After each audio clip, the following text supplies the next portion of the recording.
கடந்த தேர்தலுக்கும் இந்த தேர்தலுக்கும் இருக்கின்ற வித்தியாசம் என்னவென்று கேட்டால், அதாவது பேலட் பாக்ஸ் அதற்கும் கண்ட்ரோல் என்று சொல்லப்படுகின்ற யூனிட் கண்ட்ரோல் அதற்கும் டைரக்டாக இருந்தது.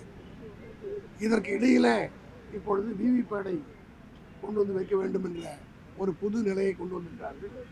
இது சட்டத்திற்கு புறம்பானது. ஆக அளிக்கின்ற வாக்கு டைரக்டாக கண்ட்ரோல் யூனிட்டுக்கு போவதுதான் நம்பகத்தன்மையை உருவாக்கும். இடையிலே ஒரு விவிபேடை வைத்து அதிலும் அந்த விவிபேடை வந்து 10% கவுண்டிங்கில் பார்க்க முடியாது என்று சொல்வது மிகப்பெரிய சந்தேகத்தை உருவாக்குகிறது. இது போன்ற வழிமுறைகள் பின்பற்றினால் 1 to 2% வரை எரர், அதாவது தவறு நடப்பதற்கு வாய்ப்பு இருக்கிறது என்று அவர்களே ஒத்துக்கொள்கிறார்.